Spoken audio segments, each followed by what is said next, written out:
Alrighty, and we are live. Hello everybody, and welcome back for the first time in a very decently long while to the Q is a Planet channel. I am your host, Q is a Planet, and today we're going to be doing a video review of a TABG player by the name of Fuzzymutt, which, yes, is an odd name, but here they are.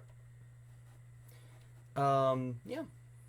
Anyways, so, to recap, because it has been a while, I have been doing stuff this summer.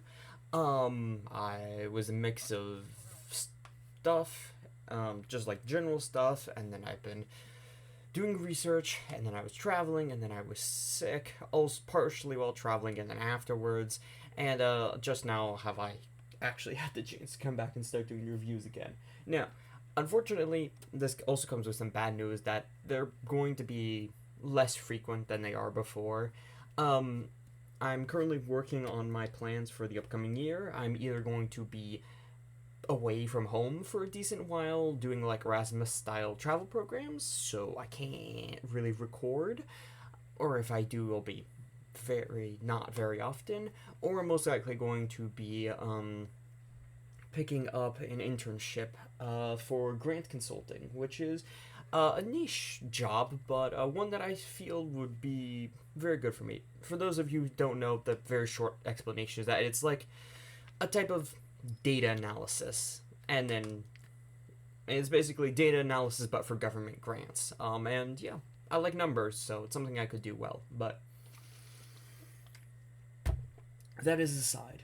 Also, if you are part of my Project Remix crowd who play the game and who want me to do another review, I will do that. However, that also comes with some bad news related to that I will explain in that video. Yeah. However, I think that's mostly it. There's a couple of upcoming things that I have been working on. I'm not really gonna talk about them much, mainly because, well, they're not out yet. I will say one of them will be present on AO3, and it's also a bit different than what you might be used to from me. To hell with it, I was having fun. And also, yeah, and then I might also be working on a long-form video. B-Eater has inspired me with his idea of maybe doing something, well, more accurately, this is an idea I've had in the past, of doing kind of like a series that's similar to Soundsmith from Team Fortress 2.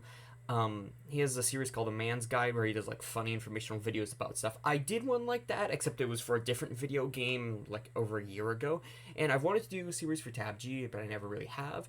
However, I think I can't really animate well, but I can use all the stop motion gear I have, and I feel like that could fill in the special effects portion of the video that I would need to do. So I will most likely be posting updates on my Discord, which you can find in the description below, and you can join to talk to people about TABG, or my videos, or me, or just general stuff like your day and your favorite food.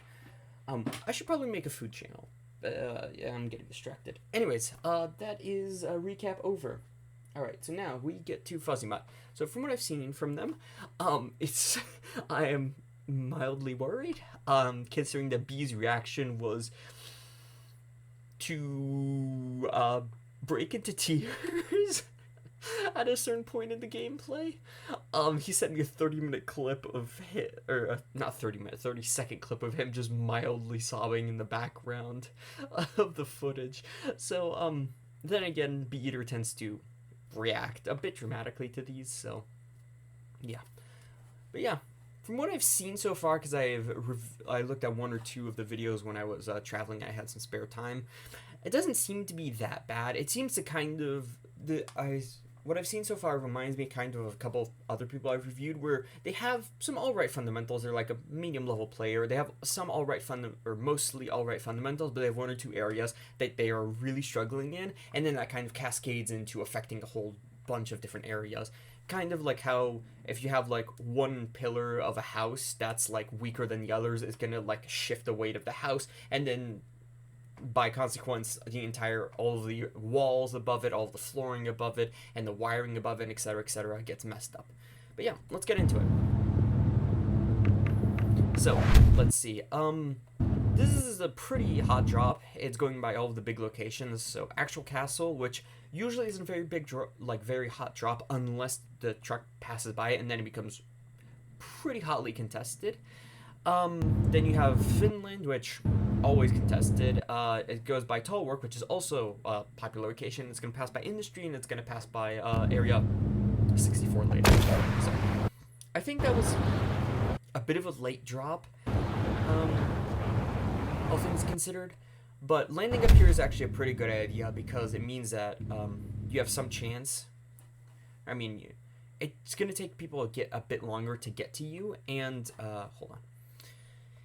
And when they do get to you, you have escape options. You have all the houses you can hide to or look for loot in and all of that. Whereas if you just drop down, Launchpad is fantastic fun. Well, maybe not here because you can't really Launchpad out easily, but it's still good fun. And as I was saying, yeah, if you land at the bottom, I mean, you can run away, but like they can. Okay. Yeah, this is kind of what I was talking about when I said it's not easy to Launchpad out, and I'm guessing they were trying to throw away the cluster thing. If you're going to do that, just drag it out of your inventory. Don't throw it, because then stuff like that happens. Let's see. AK, yeah, please. Okay, alright. Not bad. So it seems like right now they're going to be running AK, AKS. It's a pretty good combo. I personally would swap out the AKS for a closer range weapon, something like a Vector would be good. MP5K if you're experienced with it. If you're not, don't, because it's a tricky weapon to use well. So yeah, to recap, Vector, solid option. Thompson, solid option. MP5K if you have experience with it, because otherwise it will do worse than the other options. Glockinator if you have like speed blessings or if you tend to play close, stuff like that. AKS just has a bit too much range to the point where it's overlapping with what the AK can do, and then you'll struggle. You'll end up struggling at point blank fights.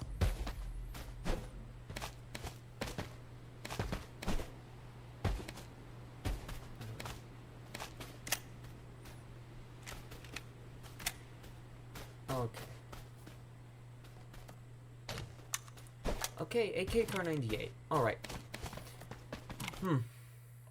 We don't really see many snipers on this channel, because most people don't like using snipers in this game. Let's see. I mean, this is a solid combination. You have AK for close and medium range. I would, like, you saw FAMAS earlier, you should probably go grab that instead. And Car 98 gives you a decent amount of range. If you're a good shot, it's also good to whittle down and, like, separate people of a squad / drain their resources early on. But I mean, it does also restrict your options when you're fighting up close. Shield is pretty good. Cage Taser is interesting. Rear Storm. Rear Storm doesn't pair well with the weapons you have. You might... I would say actually swap off, and go back to AKS. Or just look for something and swap out the Storm later on. You also didn't find many blessings, which is surprising considering it's Tallwork, which has a decent amount of loot. Then again, you didn't check the houses, so there's that.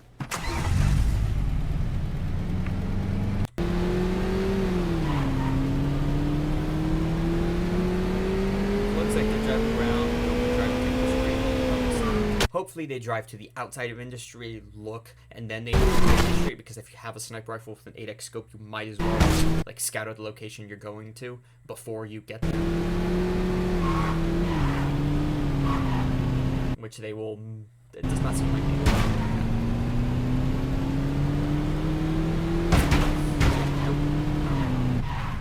Bit unoptimal considering the loadout you have. Also, there's someone behind you with a car.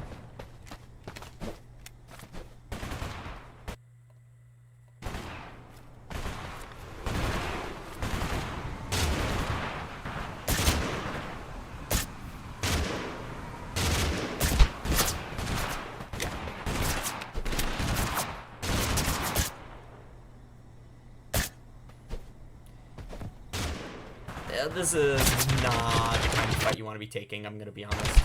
Considering, like, just rush it. Okay. I would say there, go for one, like, sniper shot or one hip fire shot, like a quick flick. If you hit it, great. Swap the AK, kill them. If not, just swap the AK and shoot them. You are exposed. You have 3 teams, it seems like, nearby. You have the team on the hill that you were shooting at, the team below you, and then the team that's just approached you. And you are, well, easily shot by all 3, which is not a position you want to be in, especially considering that you only have the AK for actual close-range combat. And you also don't have anything like you don't have anything like a ballistic shield or anything to cover. Alright. Step up. This is a bit overkill, but did you tase them? Or did they escape? I think you did tase them. You should probably throw them actually.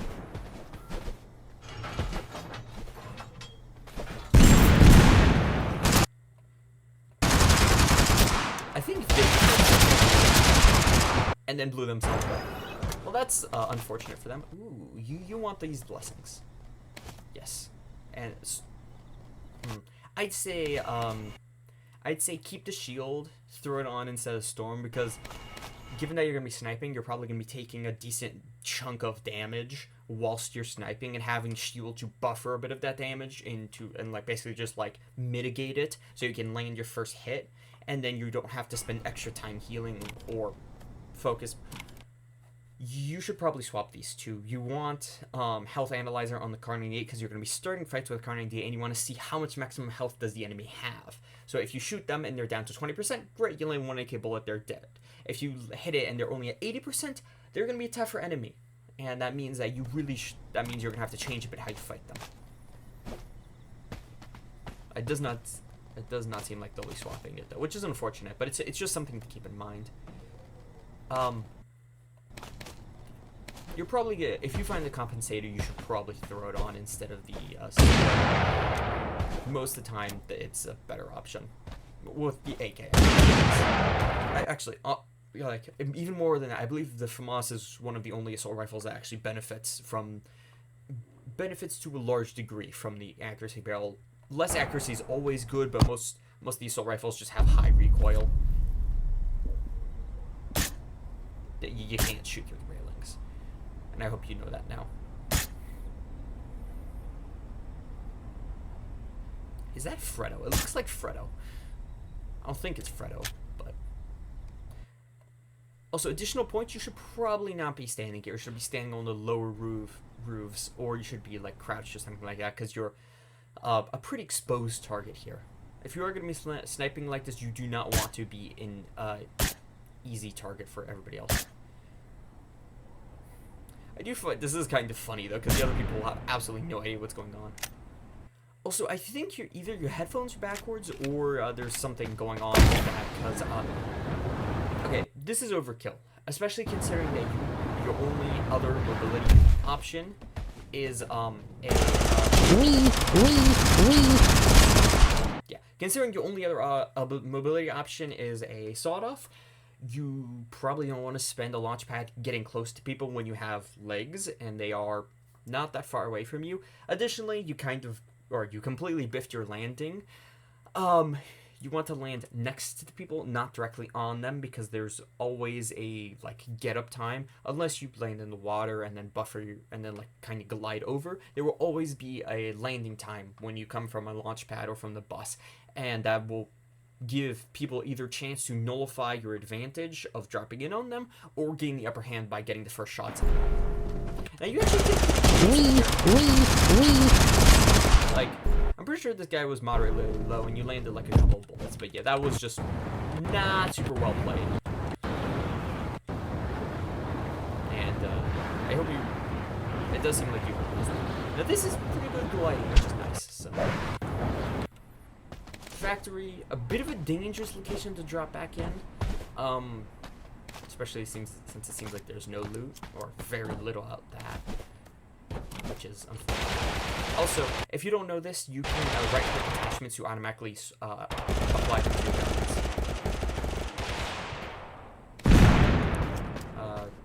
That ammo. You don't want to take this fight. You do not have nearly enough ammo, and it seems like they have either a high-power gun or some kind of blessing. Some kind of blessings, or both. Now, that being said, this is actually how you want to take this fight, if you do decide to take it, which is, don't shoot at the very first moment, wait for them to put themselves in a compromising position, such as, like, standing still, staring at the loot on the ground, before you decide to shoot them. And you actually did that pretty well. And the question is, do you take it? You do! Alright, congratulations. There's someone on your left. Did you not see? You got lucky. You gotta be careful. Like, I don't know if you're playing with headphones or not. You probably should be. If you are, check your sound setting, because either you're playing with very low volume or there's something messed up with them, because I could definitely hear the person to your left walking up to you. And there have been several other moments in the past where you just have not been aware to audio cues that tell you very important things, like, hey, there's someone that's about to shoot you.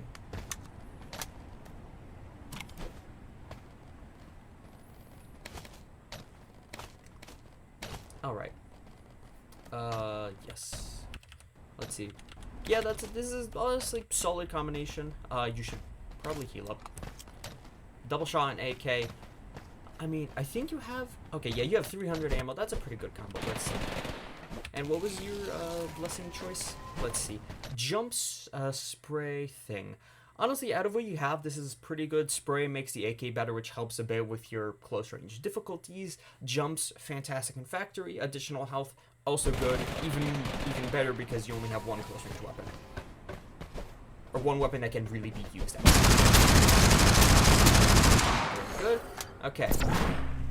Nice. Now, where is everybody else? To your right, you hear walking. It's not these guys.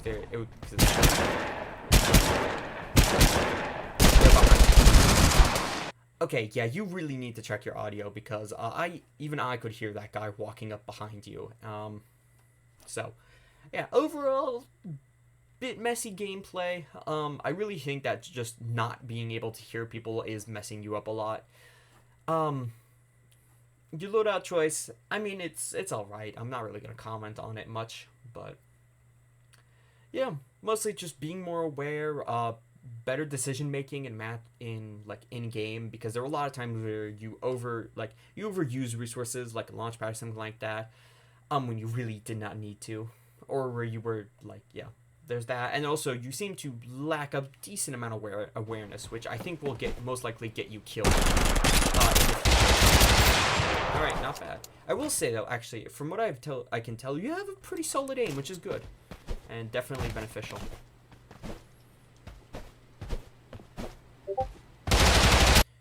That is in there, right?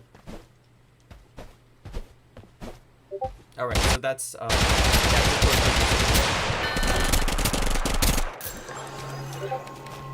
that's them again. Alright, this is solid loadout. You've got Scar for like medium long range, Vector for close to bit longer range. Solid combination, and you have Deagle because Deagle. You might want to swap that for something else. I think the Discord pings is them. Quick reminder, if I am going to review stuff, please close your Discord or put it on Do Not Disturb. Because it messes with the audience. Alright. That's them again. And again.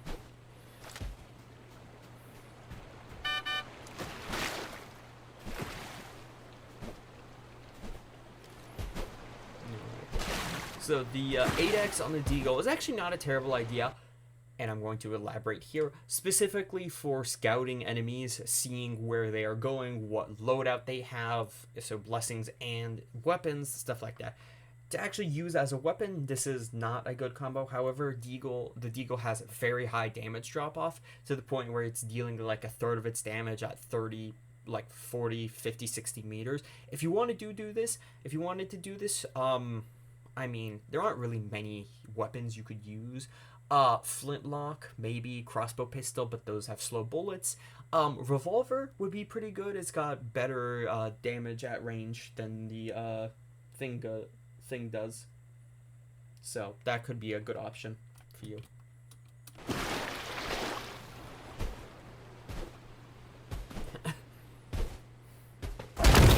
And this is good. You made sure to stay clear. You made sure that you were clear of the whatchamacallit? The floating rocks above. That's them again. Floating rocks above. Okay. Not bad. You're landing on a roof with a bit of cover so you don't get ambushed as you land in. Not bad. This seems to be a less egregious game. Or a game with like less egregious game, but yeah. You're doing better this time.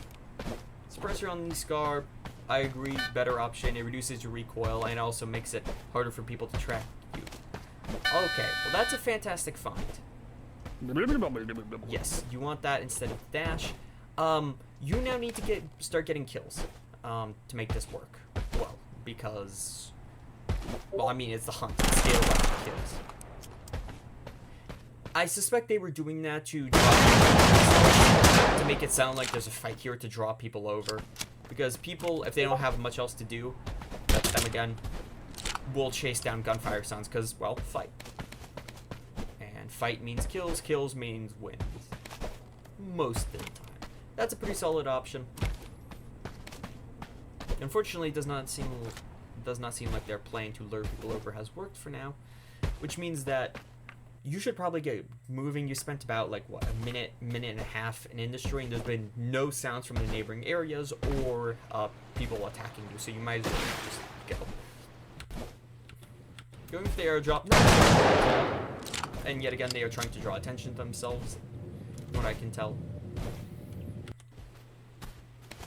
Rare speed, rare recycling, rare regeneration.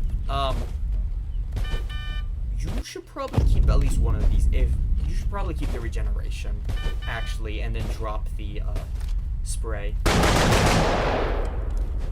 Well, you got a glitch person. Case and points, this is why you have healing lessons. Specifically for situations like this, where you get caught out in the open and you need also because you've started this fight at a huge disadvantage. You like missing about 98. Pretty substantial, I'm gonna be honest. So, good news is you're pretty much back to full now, so all you have to do is get close to people and shoot them, and you've got yourself a win. It also seems like the person up above does not know where you are, because they just seem to kind of be shooting miscellaneously. One down. That's two. Okay. Alright, so once you actually get into a fight, you've got really solid gameplay. That was, honestly, I think this is one of the cleanest clips I have seen in a while. There are still a couple things I'd like to point out, but still, like, you jump down, you roll targets, run out of the way, double back to draw vector,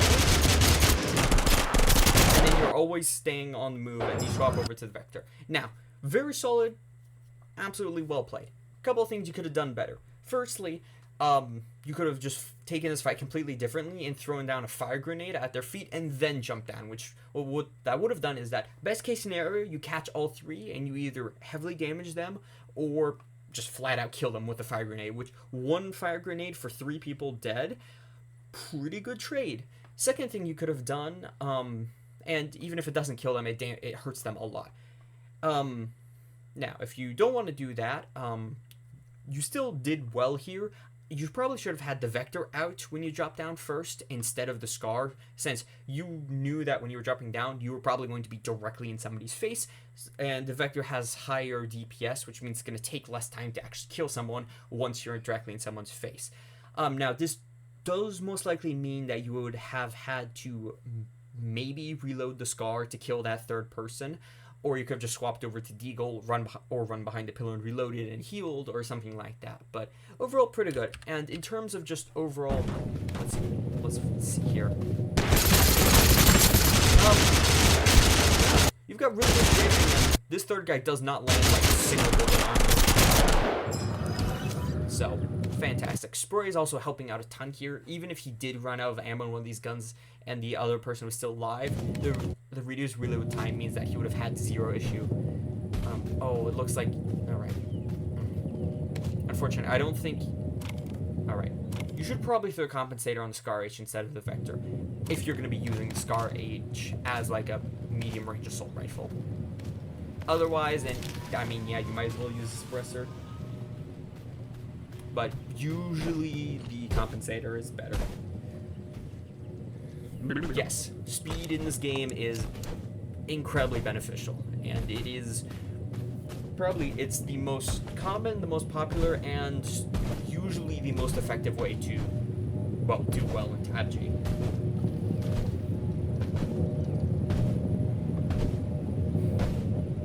Now, good news is you are going extremely fast. Other news is you are, because you have a legendary hunt, you're kind of at the point now where you don't really need that blue speed.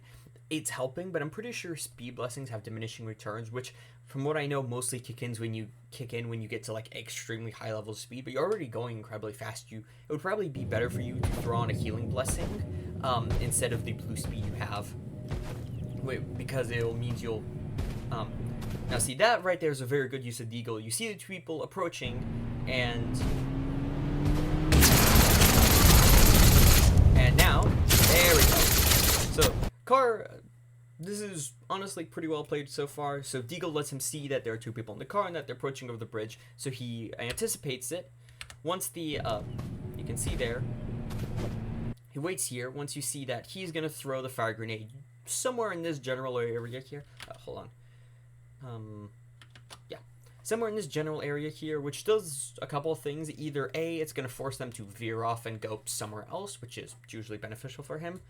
Or it's going to force them to bail out of the car, which is actually what ends up happening here. And this is really beneficial for him because, as you can see, there's a fire grenade and they end up crashing the car. Normally, they could just keep driving or jump on everything, but because it's fire grenade, there are forces, which means that he can just keep spamming damage in their direction. And he gets one down. And most likely a second one. Yep. Extremely injured. And there you go. You get 2 more kills. Very well played. Yeah. When you actually get into fights, from what I've seen, you've got really solid gameplay. And, like, very good, just, like, yet again, like what I said, you've got good fundamentals. It's just getting into fights. That is maybe a bit of an issue for you.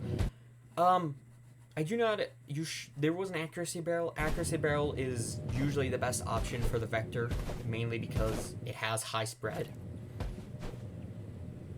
And you reduce the spread, you increase the amount of bullets that hit people, you kill people faster, which is always good. Yeah. Overall, pretty well done.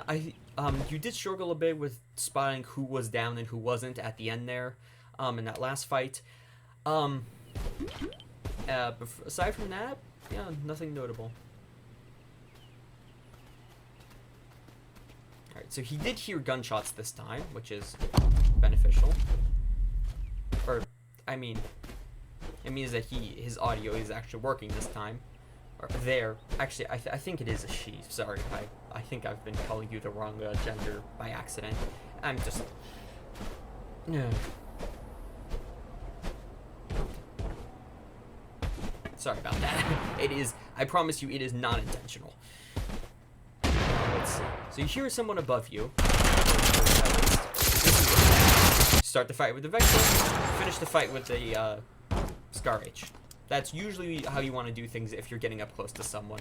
Now, there are times where the Scar H will actually just kill someone faster because of the higher damage per bullet, but the longer reload time means that once you swap over to the Vector to kill the second guy and you actually have to reload, you don't really have the Scar H as a fallback option.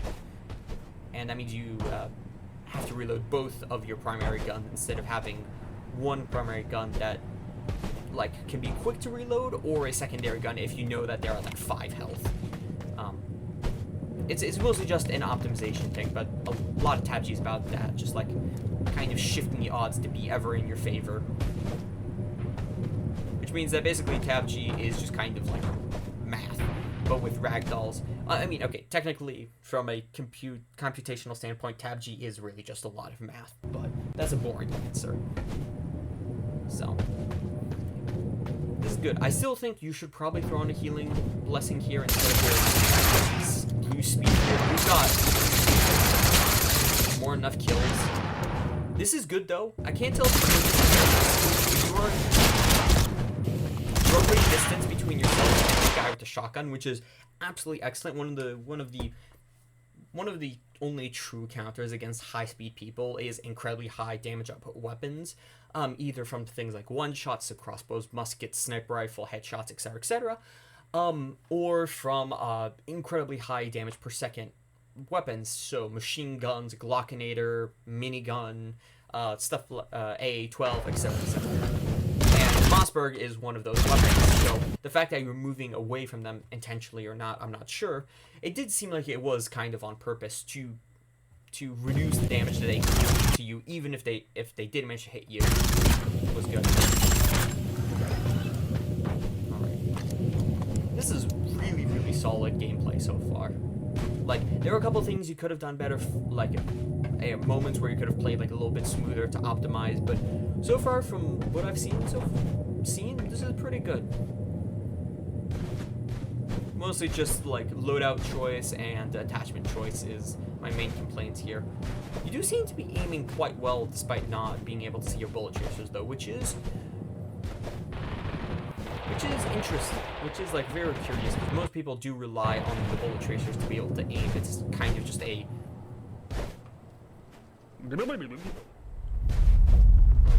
Oh, I think there's a legendary airdrop that they couldn't get. Not bad. You're gonna want to reload your... This is actually one of the scenarios where a cardio would be incredibly beneficial for you, because you're moving around so fast that it would basically be constantly running and giving you health over time. Very good, making sure you're fully topped up. And considering you have 148, you had 148 bandages. Nice. In that case, I do agree. Start with the Vector first, or start with the Scar H first, and then swap to the Vector to basically nuke them once they realize what the heck is going on. Alright, I was about to say you should probably be prone on the ground while you're looting, and yeah, I agree. You are actually prone on the ground, and that's good. Right. Heavy barrel on the Scar H.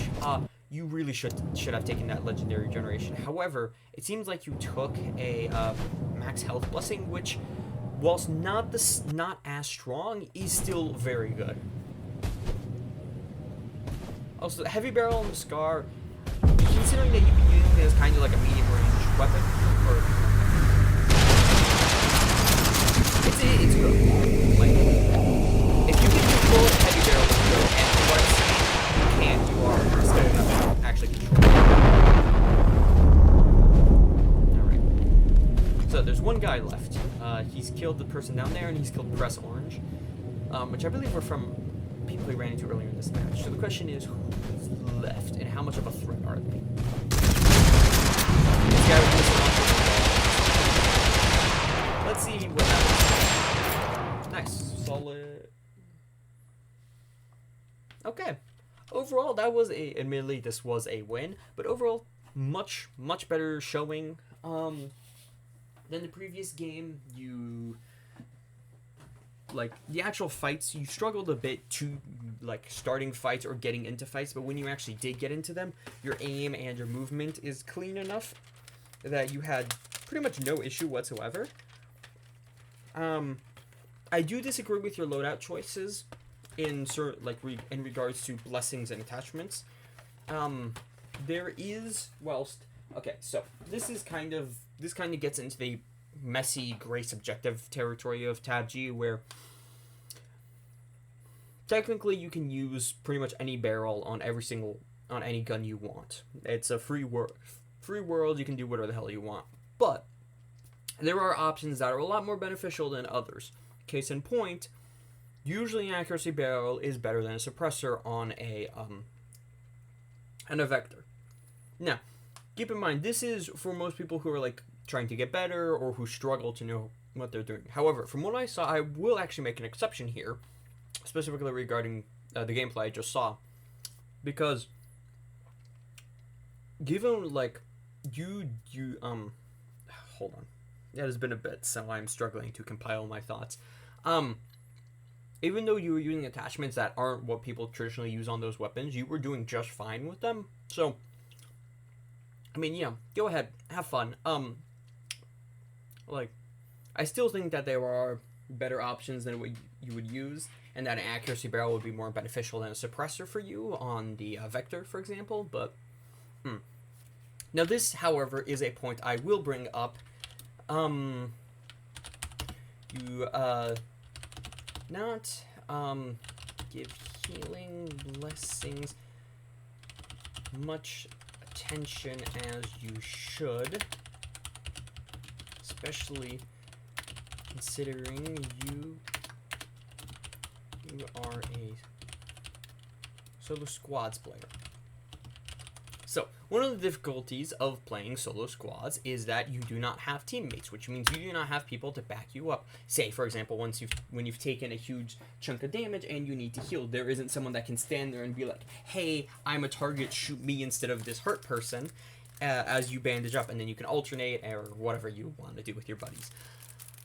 You can't do that in solos. You can use something like a decoy grenade, but even then, that's not the same. So, what does that mean? Well, that means that you need a secondary way to get healing.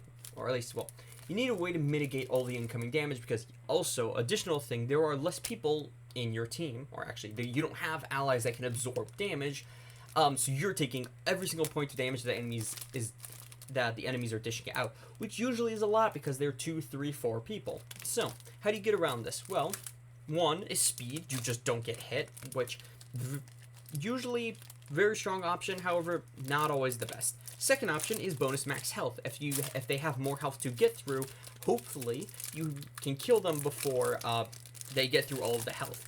Also, very good option. You will, like, it's a bit more up to debate, that one. I've seen people advocate for bonus max health. I personally advocate for bonus max health, especially with, like, when you're using stuff like machine guns and stuff like that, because you'll just naturally be soaking up a ton of damage because you have to get so close to enemies. Whereas if you're using just something like some machine guns and like Vector plus FAMAS or something like that, then you can like be a tiny bit further away than with a machine gun. But it is also another option. Then the third option, which is the most common option, is healing blessings. And healing blessings are incredibly valuable because they save you time. They save mostly time, actually. They save you time that you have to the time that you would spend getting to cover, time that you'd spend using a bandage, time that you'd spend leaving cover, and then they also reduce any additional damage you would take whilst you're trying to get to cover to heal. Now, keep in mind, when I'm talking about these blessings, this doesn't really include Vampire, because Vampire requires you to be in a fight to actually heal you. So, yeah. But just kind of background healing, so stuff like cardio, regen, even recycling, and healing wards, I would recommend that you play a couple games where you throw those on instead of, like, an additional speed or something like that. You will most likely take more damage because you are going slower, but there will also be a lot of moments where normally you would have to bail a fight or spend a lot of grenades to, like, give yourself cover, a healing grenade to heal up because you can't use a bandage or medkit, or time that you have to spend running off to use medkit to then run back into the fight and everything like that. You can just stay in the fight because you have healing from one of your blessings. So I highly recommend that you spend a couple of games trying them out. And usually you want to have at least one of your slots dedicated either to additional max health or healing. Keyword usually, because yet again, none of this is set in stone. I'm not writing the 10 Commandments, I'm just giving you advice based off of my gameplay experiences and my information about TABG. So, that. But yeah.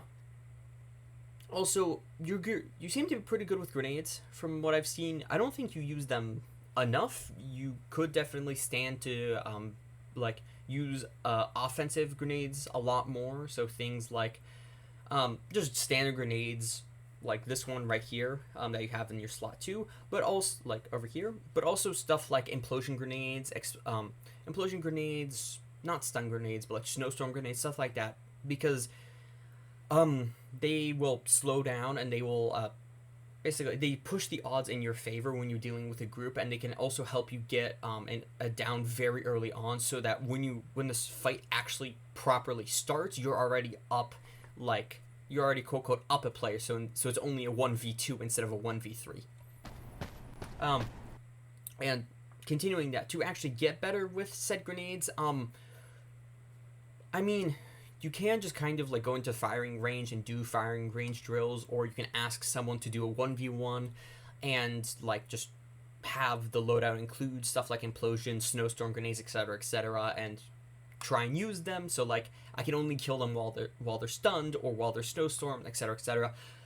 But that's a bit finicky. Honestly, the most reliable way is just to be conscious with it, where you see like an enemy approaching, or you know you're about to start the fight, and you're like, okay, what can I use here? Like, do I have any grenades I can use here to help boost my odds? And so basically you try and force yourself to always start a fight with an implosion grenade or a snowstorm grenade. Now, I will warn you, this is not realistic. Not every single fight can be started. You can't start every single fight with one of the grenades in a round of TABG, and sometimes it's actually worse to start a fight with these grenades. However, that's not the point. The point is that you're training your brain to start thinking about it, and in its automatic kind of like processing cycle that it does when you're playing the game, instead of just being like, fight, what guns am I going to start with, where am I going to put myself and everything, it adds an additional line that's before that says, hey, before we start this fight, do I have any grenades that could benefit me? So actually, hold on, I'm going to pull up a little diagram. So let's say like it's kind of like a thing that goes like this. It's like kind of like a computer.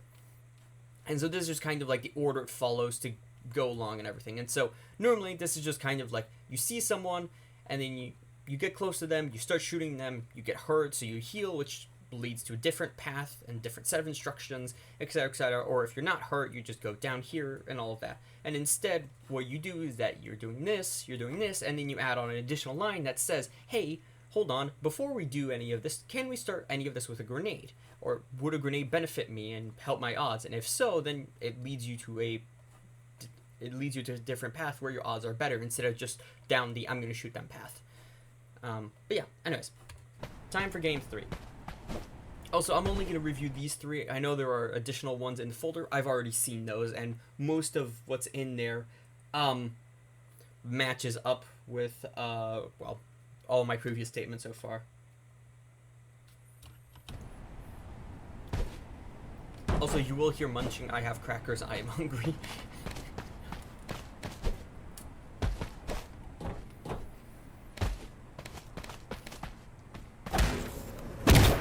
Alright, not bad. So it seems like they looted industry, and seeing nobody and there being nobody nearby to fight, decide to leave. Very good initiative. I don't like your loadout choice. I'm not quite sure what your third weapon is. I know it's a spell book of some kind. I don't know what spell book it is. But you're going to struggle a lot in medium range here, because this is a Car 98, and I know that you don't hip fire your snipers. So that means that you're going to have to scope, and if you're scoping, that means you have to stand still, and if you're standing still, that means you're going to take a ton of damage. Also, no, you do not want to drop in. Like, you don't want to second drop into area 64 unless you have a lot of stuff. Is blinding light? Okay, actually, that's gonna help you slightly, because it will let you get closer to enemies. Also, yeah, cars are finicky. You probably should have gotten the kill there, but I think you're aiming a bit too low.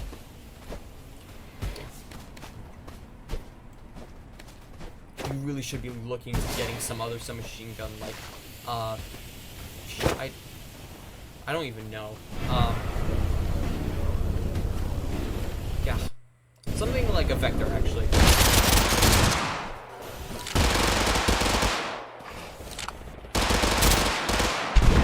Whoa. Ooh, and that is why we bring additional maximum health people.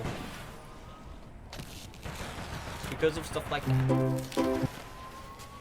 You should probably leave though, because there was a lot of gunshots and explosions that came from this area, and anyone nearby who's looking to increase their loot count will be coming up here very shortly.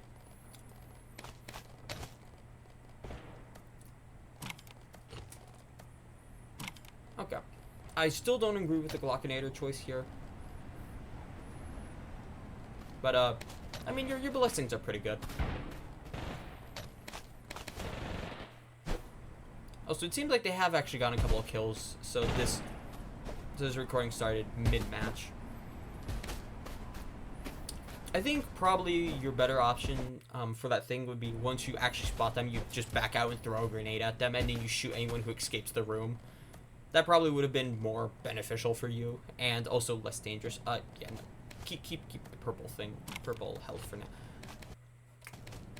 Heavy barrel car. Okay, so they are definitely going full hardcore sniper here. Heavy barrel car, I believe.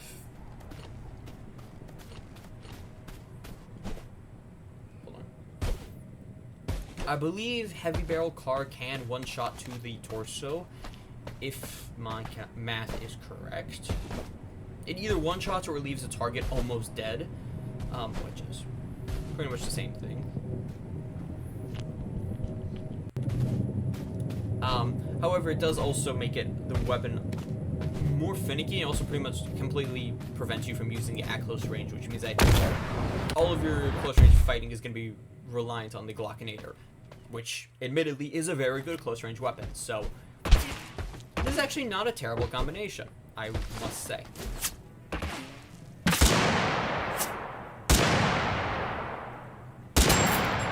It does one shot to the torso. Alright. Now, this is a good use of a launch pad grenade. And the reasons are, 1, you have additional launch pad grenades. 2, you aren't quite sure of how many enemies there are, but you are going to be landing on an elevated location. And 3, you just got it down and you need to secure that kill. So, good use of launch pad. I agree with this.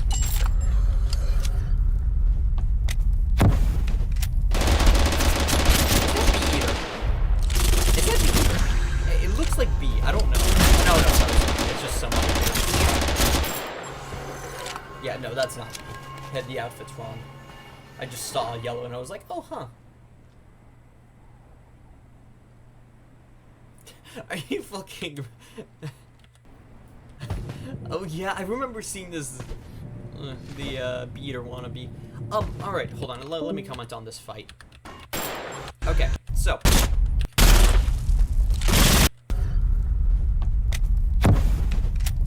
Okay, yet again, you gotta work on your situational awareness. There, you could hear the footsteps, and you could hear, the flash grenade goes off. If the flash grenade goes off, that probably means someone is about to be in your immediate vicinity. From that, this is solid. You bet. Like, I have noticed this. You have a habit of kind of like strafing side to side, but like strafing backwards in in a backward zigzag, which I will admit is actually not a terrible way to move. Considering yet again that you're solo squads, and also that you only have the Glockinator, because it means that by the time that the enemy runs out of ammo, because you're gonna run out of ammo first and everything, the last couple bolts of their magazine are gonna miss, and if they start shooting again, they're gonna have a harder time hitting you. Whereas you've got a fully reloaded magazine, so you can choose: do you stick back and heal? Do you run in and shoot them again? Do you take it do you get behind cover to load them in? Etc. Etc. Honestly, you could just throw a grenade here on the side and just wait. However, jumping in to get close to them was also a good idea, because Glockinator beats AUG at close range. So, good job.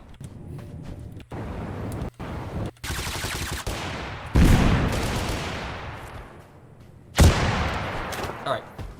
So, a very important lesson about sniping, and this applies for most video games, not just TABG. Most of the time, if you are in an active fight and you are exposed, which means that you're not hiding in a corner somewhere where no one will ever see you, your first priority is the target that is the closest to you, because they are the ones who can mess with your sniping and also will most likely draw attention to you once the other people are done with their thing, which means that the enemies are going to then approach, and then you'll just be. This is why you want to take that thing. He's just the closest target. Even if he can't necessarily hit you, the flintlock is very loud, and it draws attention to his team that, hey, there's somebody. Also, I didn't spot the grenade. Good job on that. Speedo are a fantastic find. You should grenade this. You're gonna blind yourself. Yeah. Please, if you decide to use flashbangs, please be mindful of where they are or where they land. Alright, hold on. Okay, so we've got a snowstorm. This is good. This is kind of what I was talking before with the, like, practicing using, like, grenades that mess with your opponents more, is that, like, you have it ready, in your slot, and you're like, okay, when I see this person, I'm gonna ask myself, can I throw the grenade at them? And the answer is yes, they can. Let him go. Or actually, well, the better answer is snipe him. Well, okay. Best answer here would probably be throw a splinter grenade and go up the stairs, because it gives you high ground to snipe from, cover to snipe from, and it also forces them to run around, which then you can jump on them and they'll be injured and or having and or distracted. Yeah.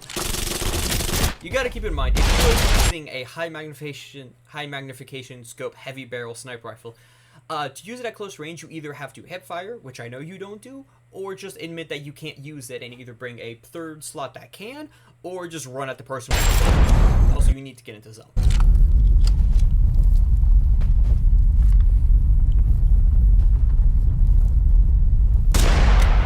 Oh my god, it hit the pillar. It was like this close. Very good. Fantastic.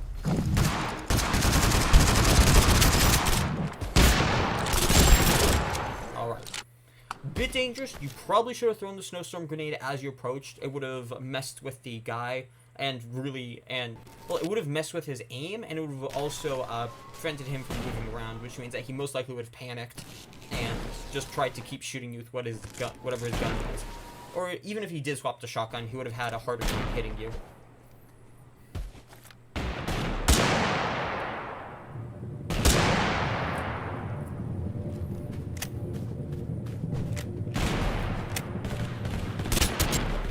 Nice. Good job. Be careful. You are still in an active fight zone and you are losing. This is going... Yeah. If you do decide to do that, please, like, absolutely have to be lying on the ground. Okay. This is dangerous.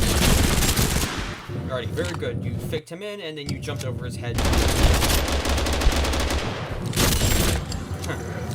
Okay, alright. You're doing solid. I do think you need to... Yet again. The fact that you're laying down there most likely halved, if not heavily, halved, if not reduced the amount of shots that hit you.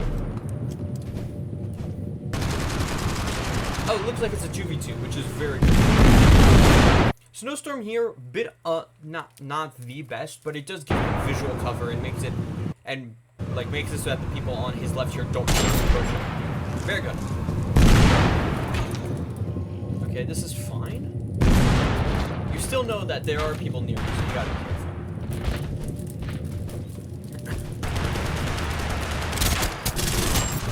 Okay.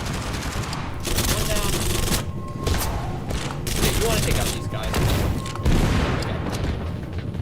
They are gone, so you swap targets. Not the best time, because this is gonna end. You gotta get it. Oh, you almost ran out of ammo. Oh, that's not good. You are completely out of small ammo. That is the danger of the Glockinator. Small ammo, small ammo. There you go. Okay. You should have enough here to kill them. Kill the enemy team. Should. Actually, in fact, since you down the other guy, then yeah, it's just a 1v1. Okay, alright, so, solid performance. Main points. This is kind of just like a piece of advice instead of like something to really jot down. Practice a bit with the sniper rifle at the longer ranges. I saw that you're struggling a bit to hit targets. Maybe it's because you're used to using a fast barrel, or maybe you just don't really snipe that at those longer ranges. If you're gonna be using stuff like heavy barrel, you really do have to like learn like the timing and the like how far you have to aim ahead to land those shots, because since it's harder to hit those shots, but you get more value, excuse me, from hitting those shots, so you really do want to hit them. Yet again, you probably should have picked a different weapon. Most likely something like an AKS would have been very good. Now, admittedly, you did do pretty well. I will give you that. And I'm guessing the ammo thing was mostly from the fact that there were a couple of moments where you overused it. Which, again, is the danger of only having a Glockinator as your close-range weapon, or having only the Glockinator as your close-range weapon, is that, like, if you want to deal with anybody at medium range, or, like, anything, you can just very quickly, over time, burn through a ton of ammo, and unless you manage to get a kill on very stacked people, you can, like, just find yourself completely out of reserves and having to rely on your sniper, which is not fun. In terms of actually sniping, you did not overuse the sniper, which is very good, because I have seen people who will, like, overuse the sniper immensely and then just sit there and have, like, 3 people running at them and try and, like, still pick them off with the sniper and not realize, okay, yeah, this is not the time for the sniper anymore, I need to swap to my close-range weapon. You did not have that issue, which is very good. There were a couple of moments where where you did, actually, but it was nowhere near as close as some of the other things I've spotted. Your close range aim, very good. It did tend to get a bit wobbly, if I remember correctly, against, like, targets that were a bit further away. Here, for example, I actually think this might be because of the suppressor. So, just be careful of stuff like that. Taking the suppressor is good because it reduces your recoil and also the noise, but it gets rid of tracers. But do keep in mind that you usually need the tracers to aim, and especially on incredibly high bullet output guns like the Glockinator, being able to follow tracers is really, really key to being able to use it well. Let's see, what else? Your offensive grenade usage was solid. You used more of them this game, which was good. You're still being reserved with your grenades, and keep in mind, this is TABG, a game where you can have up to it's not uncommon to end the game with, like, 15 grenades in your inventory. So, do not be shy to use them. If you think a situation would benefit from a grenade, use it. If you have to spend, like, a second or two looking for it in your inventory, do so, because, like, the amount of time that you save, ammo that you save, health that you save, and reduced chance of a third party that come from using that grenade are most definitely worth it. Let's see. Spellbook in the 3rd slot. Blinding Light did actually help out a bit. Especially it helped you close the distance. Speed Aura did that, but better. Very good. I do think that, I don't know. You've got solid gameplay. Like, this is kind of just like my overall recap right now. You've got good gameplay. I will give you that. You have clean aim. Even though you have, like, unorthodox attachment and blessing choices, they seem to work for you.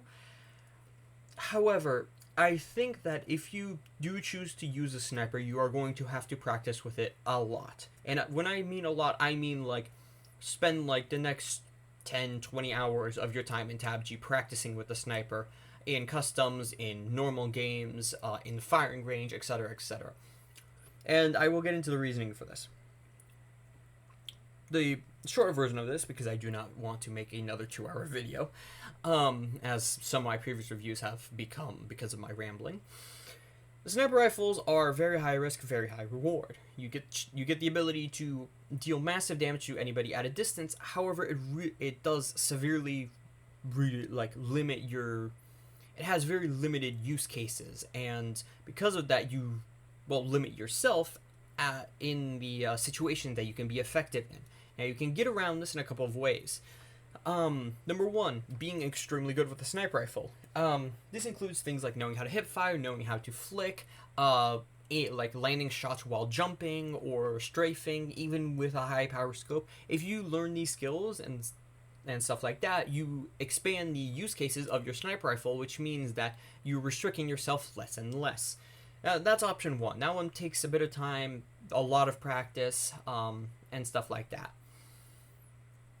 However, it is usually worth it to be able to use your sniper rifle in those additional situations. Second option is to usually have an ally. So you're the one with the sniper rifle and they have like close range guns. You don't have that luxury, so I'm going to skip it because you're playing solo squads. Third one is changing what close range weapon you take. Now, let's take, for example, the Glockinator versus the FAMAS. Both of them are high bullet output, high damage output, ammo-hungry guns. Glockinator is a submachine gun, FAMAS is an assault rifle. Glockinator, one of the highest bullets per second in, amount of bullets shot out per second in the game, rivaling the machine guns and such. However, it has a very low damage per bullet, and it also has a very limited range, which means that if you're fighting someone at 10, 15, 20 meters, unless you have a decent amount of blessings, specifically designed to make the gun better at the longer range, just stuff like weapon mastery, or you are just one of the best shots in the game in the world, which most people aren't nowadays, you are going to struggle compared to someone who has something like a Thompson. However, if you take the FAMAS has the unique quirk of being an assault rifle and also being a submachine gun. It has the medium range capability when you're ADS to function like an assault rifle, but it also has the fire rate and damage output of a submachine gun in close range. And what that means with the FAMAS is that compared to something like the AK, which can be used pretty much anywhere, the FAMAS can be used more or less like a slightly less effective Glockinator, where you can most definitely jump in people's faces and just gun them down in ways that the Scar H could never, or the Scar H could very rarely. However, if you throw on a accuracy barrel and a red dot sight and you ADS, you suddenly have an assault rifle that can reliably beam people at 30 meters with practice with the gun, obviously.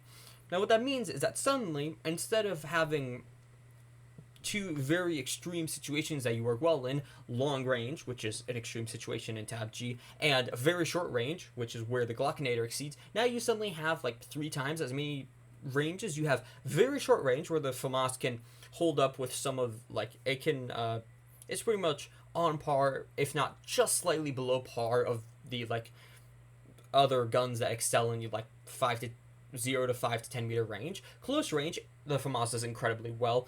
Medium range, it actually does do pretty well, and so the only little zone you're missing is the close to medium range, the medium to long range area of stuff like the Scar H, the Browning, the DMRs, etc., etc. And what this means is that if you decide to take something like a FAMAS, suddenly, instead of being restricted to 2 very specific scenarios that you have to spend a lot of time and resources, excuse me a moment,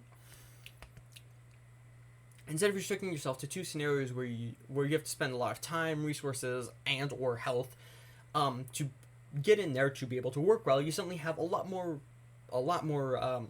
options. And options is always beneficial because, yet again, you're naturally playing with less options because you are a solo squad player.